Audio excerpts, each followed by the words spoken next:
आप सभी को टीम अभिमन्यु की तरफ से नमस्कार। मेरा नाम पीयूष अग्रवाल है। मैं टीम अभिमन्यु का लीडर हूँ। ये इस टीम की मेंटर है मिसेस रश्मि अग्रवाल।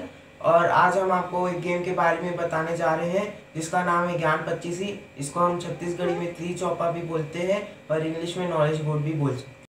आप सभी जानते हैं कि कोविड-19 के समय से हम अपने घर में बंद हैं। इसी बीच मुझे यह महसूस हुआ कि पेरेंट्स को अपने बच्चों के साथ क्वालिटी टाइम स्पेंड करने के समय एक ऐसे गेम की ज़रूरत महसूस हुई है जिसके साथ वो अपने बच्चों को खेल खेल के माध्यम से रुचिपूर्ण व ज्ञानवर्धक बातें सिखा सके। इसी बीच मुझे ध्यान आया कि कुछ समय पूर्व मेरी मेंटर ने पुरानी चूड़ियों की सहायता से एक गेम बनाया था जिसके द्वारा वो बच्चों को खेल खेल में ही पढ़ाती थी। तो इस गेम को बनाने के लिए सबसे पहले हम एक स्क्वायर बॉक्स का इस्तेमाल करेंगे जिसमें हम 25 या 49 कंटेनर्स को लेंगे। उन कंटेनर्स को हम वेस्ट प्रोडक्ट से भी बना सकते हैं, जैसे हम कार्डबोर्ड से बना सकते हैं, और क्रीम की डिब्बियाँ हैं, क्ले की डिब्बियाँ रहती है उससे भी बना सकते हैं हम, चूड़ियाँ रहती है चूड़ियों से हम बना सकते हैं, और हॉस्पिटल्स में जो एवी पाइप्स रहते हैं उनको हम चिपका के बना सकते हैं। जूता पॉलिश करने की जो डिब्बियाँ आती हैं उनसे बना सकते हैं, बॉटल के ढक्कन से भी बना सकते हैं। बाकी सैनिटरी जो टेप्स रहते हैं उनका भी जो ढक्कन रहते हैं उनसे भी बनाया जा सकता है। इसमें हम फिर 4 अलग अलग कलर की गोटियाँ लेंगे जिसको हम लोग ने मैग्नेटिक गोटियाँ बनाया है, जैसे गिरेंगी नहीं। उन गोटियों को हमने पुराने गेम के जो मैग्नेट्स रहते हैं उनसे एक्सट्रैक्ट किया है और चिपका है। फिर हमने ढक्कन डिब्बियों के ढक्कन के दोनों साइड हमने वेडिंग जो पुराने वेडिंग कार्ड्स होते हैं, वेस्ट वेडिंग कार्ड्स, उनको लगाया है, और ताकि वो चिपके रहे, मैग्नेटिक रहे, इसलिए हमने जो पत्तियां रहती है लोहे की पत्तियां उसको दोनों साइड में हमने चिपकाया है। तो इस गेम में हम पासों की बजाय 5 कोड़ियाँ यूज़ करते हैं। तो इन कोड़ियों को चलने से हमको कितने अंक मिलते हैं वो मैं आपको बताता हूँ। इस गेम में 1 अंक नहीं होता, 2, 3, 4, 5, 8 और 25 होते हैं। तो आप अभी जो देख रहे हैं इससे हमको 5 अंक मिलते हैं। अगर हमने ये कोड़ियों को चला और ऐसा खुला हुआ मिलता है हमको तो 5 मिलेगा, और इसमें से अगर 1 खुल जाएगा तो हमको 4 मिलेगा, क्योंकि 4 बंद हो रखे हैं इसमें, तो हमको 4 मिलेगा। और 2 खोल देंगे तो हम लोग को 2 मिलेगा क्योंकि 2 खुले हुए हैं, और एक और खोल देंगे तो हमको 3 मिलेगा, और एक और खोल देते हैं हम तो हमको 8 मिलेगा। फिर अगर पाँचों के पाँचों हमको खुले हुए मिल जाते हैं तो हमको 25 मिलेगा। 25 मिलने से हमको एक और चांस मिलती है चलने के लिए। अब मैं आपको सारी गोटियों का पाथवे बता देता हूँ। तो अभी रेड का है, रेड का पाथवे ऐसा रहता है, यहाँ से गोटी चलते चलते ऐसे ऐसे आएगी और ऐसे घूम के जाते रहेगी। अब अगर गोटी यहाँ पे अटक जाती है तो इसमें जैसे कि मैं बताया 1 नहीं होता, ये स्टार्टिंग पॉइंट रहेगा और ये एंडिंग पॉइंट रहेगा। तो यहाँ से घुसने के लिए हमको 1 अंक चाहिए, लेकिन 1 अंक इसमें नहीं होता। तो अगर किसी का 3 अंक आते हैं तो हमको वापस घूम घूम के घुसना रहेगा। जैसे कि हम यहाँ पे और हमारा 3 अंक आया तो हम यहाँ पे आए, 4 अंक आते हैं तो हम यहाँ पे आएंगे, फिर अगर 2 अंक आएगा तभी हम घुसेंगे, वरना अगर 3 या 4 आएगा तो हम वापस घुसते रहेंगे। ऐसे ही ब्लू का है, वो ऐसे ऐसे आएगा, यहाँ से घुस के सीधा सीधा ऐसे घुसेगा। फिर ये येलो का है, येलो ऐसे आएगा और यहाँ से घुस के ऐसे घुस जाएगा। फिर ये ग्रीन का है, ग्रीन ऐसे जाएगा, यहाँ से घुस के ऐसे जाके यहाँ से घुस जाएगा। तो अगर हमारा किसी भी प्लेयर का 25 आता है तो ये घर रहेगा तो डायरेक्ट अंदर घुस जाएगा। और अगर मान लो कि दो गोटियाँ एक ही जगह पे आ जाती है, जैसे यहाँ पे ब्लू पहले से थी और लाल गोटी यहाँ पे आ जाती है, तो ब्लू गोटी जो रहेगी वो कट जाएगी, वो निकल जाएगी गेम से और अपने घर में जो रहता है वहाँ पे आ जाएगी, और रेड गोटी जो रहेगी उसको एक और चांस मिलेगी। अगर घर में कोई भी गोटी नहीं रहेगी, सिर्फ एक ही गोटी रहेगी और उसका 2 आके वो यहाँ पे रहती है गोटी, तो अगर इसका 25 आते हैं रेड का तो वो डायरेक्ट घर में नहीं घुस सकती। लेकिन जैसा कि मैंने बताया था 25 आने का एक और चांस मिलता है, तो उसको चांस ज़रूर मिलेगा, लेकिन वो 25 आने से घर में नहीं घुसेगी।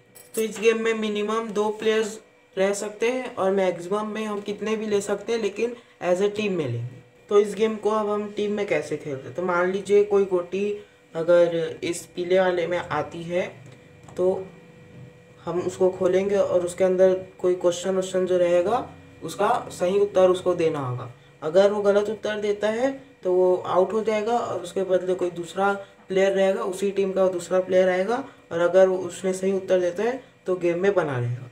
तो अगर इसमें कंटेनर में रखने के लिए हमने या तो हम छोटे छोटे जो काट के रखते हैं वो रख सकते हैं, या फिर जो बड़ी बड़ी जो फोटो रहती है उसको हम ऐसे स्टिक्स में रख सकते हैं। अब जैसे कि यहाँ पे वो 3 नंबर से आता है तो हमने 3 नंबर लिख रखा है, उसको वो 3 नंबर वाला खोलना पड़ेगा और उस 3 नंबर वाले में जैसा क्वेश्चन रहेगा वैसा उसको आंसर देना है। तो अब इस गेम में जीतते कैसे? जिस टीम की सारी गोटियां अंतिम जो घर रहते हैं उसमें अगर चले जाती हैं, पुकार जाती हैं, तो टीम जीत जाएगी। ये एक छोटी सी पीपीटी है जिसमें हम ये बताएंगे जो अपने कंटेनर्स के अंदर जो चिट्स रहेंगे उसको डीपली एक्सप्लेन किया गया है।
तो अब डिब्बियों के अंदर हम कैसा कंटेंट रख सकते हैं, सारे सब्जेक्ट का हम कंटेंट रख सकते हैं।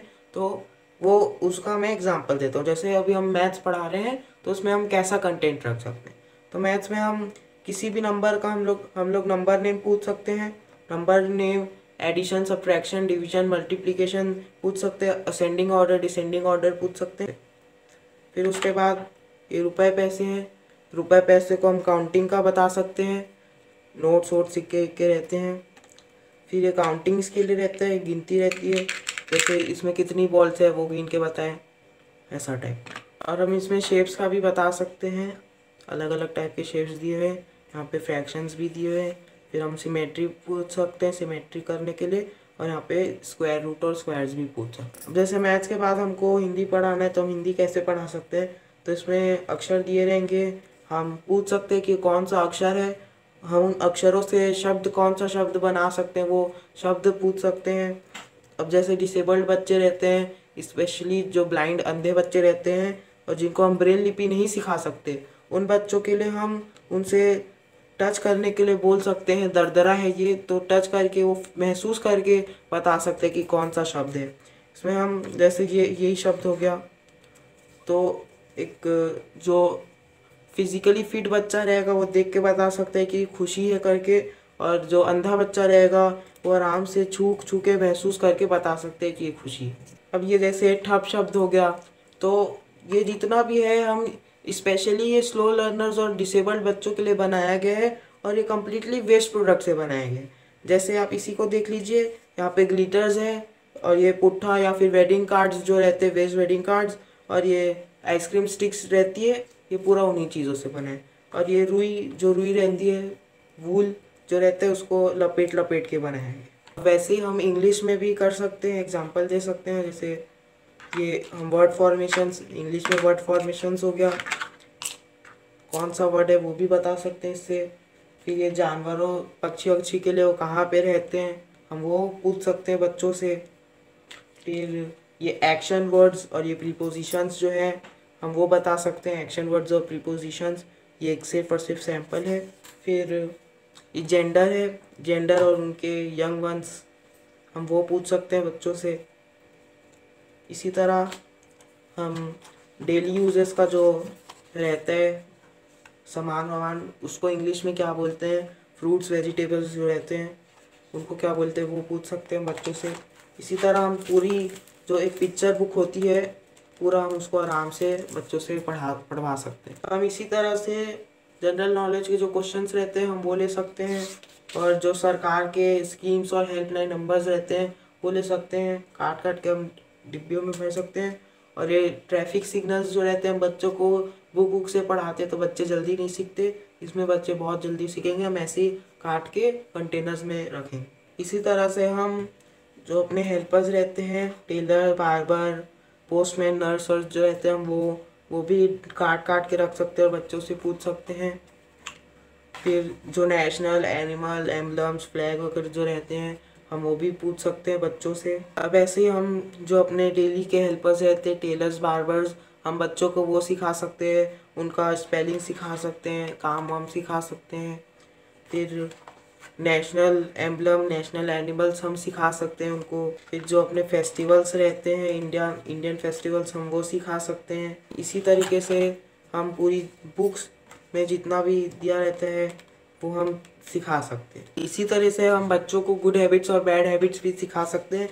जैसे ब्लेड से खेलना बैड हैबिट होता है, अच्छे से तैयार होकर स्कूल जाना गुड हैबिट होता है, फिर प्रेयर करना भी गुड हैबिट होता है। तो हम ये सब बच्चों को आसानी से खेल के माध्यम से सिखा सकते हैं। इसी तरह से हम माइथोलॉजी भी सिखा सकते हैं बच्चों को। ये सारी जो पिक्स रहती है हम इनको काट काट के ऐसे हम सिखा सकते हैं। ये एकलव्य हैं जो अपने गुरु द्रोणाचार्य की प्रतिमा से सीखते थे।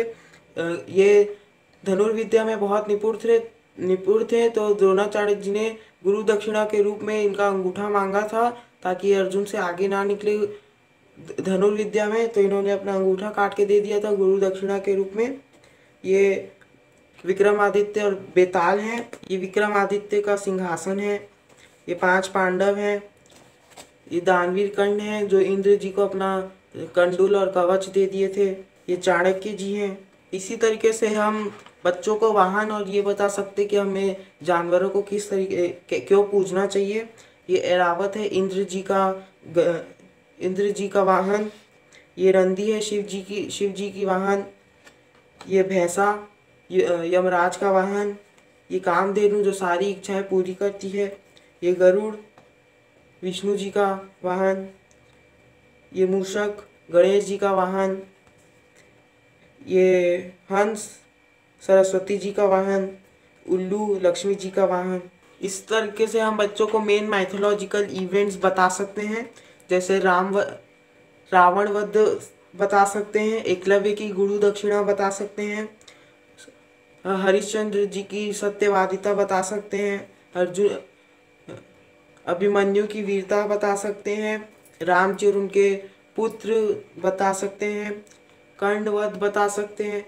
इस तरीके से हम बच्चों को मेन माइथोलॉजिकल इवेंट्स में बहुत कुछ बता सकते हैं। इन घटनाओं से बच्चे बहुत कुछ सीख सके, प्रेरित हो सके और इनके कई गुण को आत्मसात भी कर सके और अच्छे इंसान बन सके। इस तरीके से हम बच्चों को इस गेम के माध्यम से बहुत कुछ सिखा सकते हैं। इस गेम का सबसे बड़ा एडवांटेज कि हम इस गेम को हम एजुकेशनल किट के रूप में यूज़ कर सकते हैं।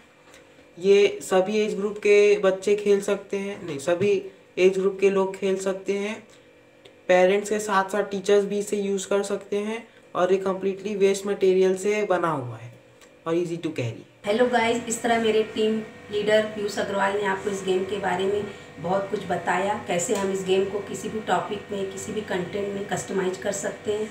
और हर एज ग्रुप जो हमारे अपर प्राइमरी के स्टूडेंट्स हैं, हम उनको उनके टॉपिक जैसे साइंस जैसा सब्जेक्ट होता है जो थोड़ा टफ होता है, उनके फार्मूलाज होते हैं, केमिकल फार्मूलाज, और जो उनके सिम्बल्स होते हैं एलिमेंट्स के, वो सब बहुत सारी चीज़ों में, types of force, types of motion, ये सब के हम पिक्स रख के भी बच्चों को इंटरेस्टिंग वे में करा सकते हैं। और बहुत हम इसको कस्टमाइज किसी भी टॉपिक में कर सकते हैं। अब आप सभी के मन में हो सकता है कि आपके मन में डाउट आ रहा हो कि हम इसको ऐसे भी प्लेइंग कार्ड्स को बाहर रख कर भी खेल सकते हैं सामान्य नॉर्मल बोर्ड में, तो हम इतना कंटेनर सब रख के इतना प्रपंच क्यों कर रहे हैं। तो मैं आपको सबको बताना चाहूँगी, जो हमारा माइंड होता है, जो विजिबल होती है, जो नोन चीज़ें होती हैं, उसकी तरफ हम इंटरेस्टेड नहीं होते, हमारी क्यूरियोसिटी नहीं होती, हम कंसंट्रेट नहीं होते। और बच्चे जो होते हैं, जो चीज़ दिख नहीं रही है, हिडन है और जो अननोन है, उसके प्रति उनका माइंड जानने की उत्सुकता उनके दिमाग में बनी रहती है कि क्या है, उसको जानने का प्रयास करते हैं। तो उनका इंटरेस्ट को बनाने के लिए और उनमें क्यूरियोसिटी बढ़ाने के लिए, उनके नॉलेज को प्राप्त करने के तरीके को हम इसीलिए इतना इनोवेटिव किया और ये सब प्रपंच किया। तो इस तरह हमारा ये जो गेम है टीचर्स के लिए बहुत ज़्यादा हेल्पफुल है, पेरेंट्स के लिए। और मैं आपको ये बताना चाहूँगी, हमारे जो ग्रैंड पेरेंट्स होते हैं, वो ग्रैंड चिल्ड्रंस के साथ उनका जो टाइप होता है, जो उनकी बॉन्डिंग होती है, इस गेम के द्वारा बहुत अच्छी हो सकती है। ग्रैंड पेरेंट्स जो होते हैं उपेक्षित महसूस करते हैं और उनके पास हमारी जो सभ्यता संस्कृति की अमूल्य धरोहर है थाती के रूप में, वो इस गेम के माध्यम से ग्रैंड पेरेंट्स जो है ग्रैंड चिल्ड्रंस के साथ बिजी रह सकते हैं और पूरी धरोहर को बहुत अच्छे तरीके से हमारी भावी, जो हमारे भारत के भविष्य निर्माता, जो हमारे आज के बच्चे हैं, उनको सौंप सकते हैं। और बहुत आनंदित होंगे वे अगर इस गेम को इस तरीके से उनके सामने प्रस्तुत किया जाएगा। उनका मन, आत्मा, उनको बहुत शांति मिलेगी, सुकून मिलेगा, तो हम उनको भी बहुत खुशी दे सकते हैं। तो इस तरीके से मैं आप सभी को हमारी टीम की तरफ से, टाइकाथॉन टीम को बहुत बहुत धन्यवाद प्रेषित करती हूँ कि इस तरीके का एक प्रोग्राम वे ऑर्गेनाइज कर रहे हैं और हमको अपने आइडिया को प्रेजेंट करने का एक मौका दे रहे हैं। सादा धन्यवाद।